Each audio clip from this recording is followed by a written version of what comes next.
Douglas and I are still black though, explained Donald one rainy night in the shed. It was all it it was it was all once a Gordon, but he and I were once blue, but now we're back to being black. It makes us back to our old days in Scotland, you see, and that's suitable for an important Scottish engine like me. The engine not so lame used to be black or blue, remembered Molly. We may be bright as we are, but never mind, we have to be yellow, so black or blue makes a nice change. I like my blue too, agreed Hank, but I hate to look like Gordon. But I hate it when my shape. I would hate it if I looked like Gordon, because people will think I was his brother.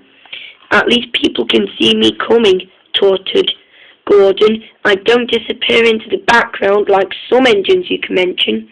If it wasn't for the noise, you would have been red like James, Victor, or Skarloey. Hank's protest was drowned at the laughter of the other engines, so he went to sleep, wondering how to pay Gordon out.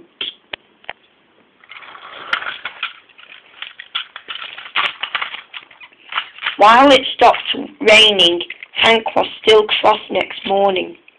While it stopped raining. What can be wrong? What can be wrong?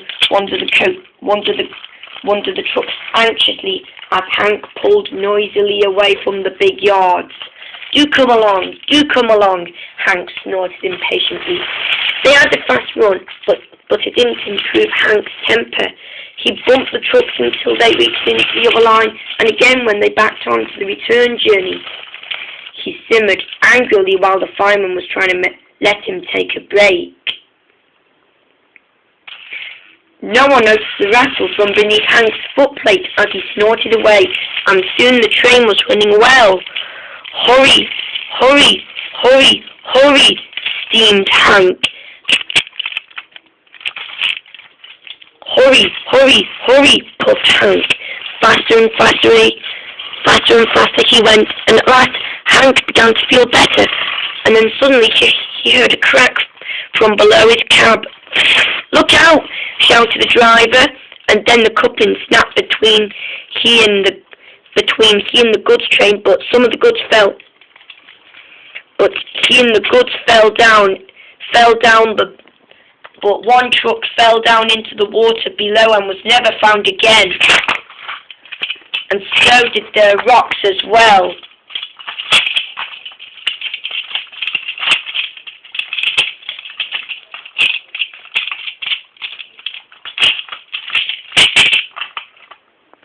And so didn't the rocks as well, and even the two trucks were left on the line, as Hank was all on his own.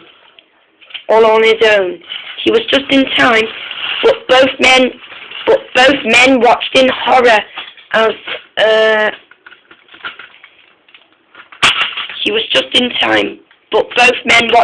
horror as a widening gap opened between Hank and his tender.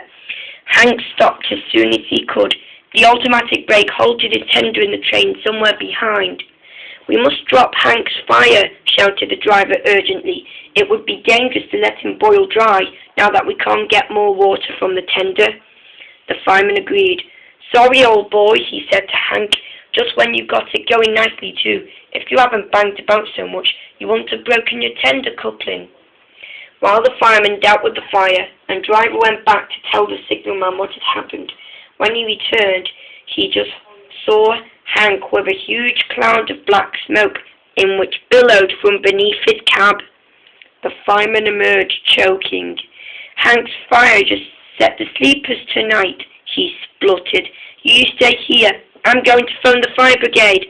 The driver eased Hank cleared of the blade, and then Victor came to take his train on. Hank felt most uncomfortable.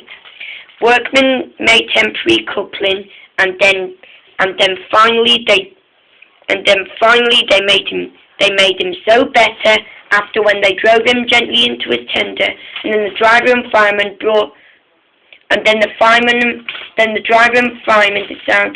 decided to doubt out a new fire, and at last they drove him gently home.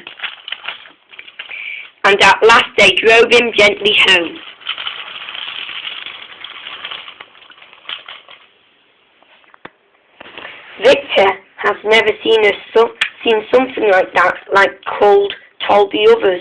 They were curved to what they talked about that night. As for Hank, he was subject to fires with some time afterwards. But Gordon was quick to notice, and then on, Hank stopped making rude remarks about the colour of engines who are blue, red, and all different colours.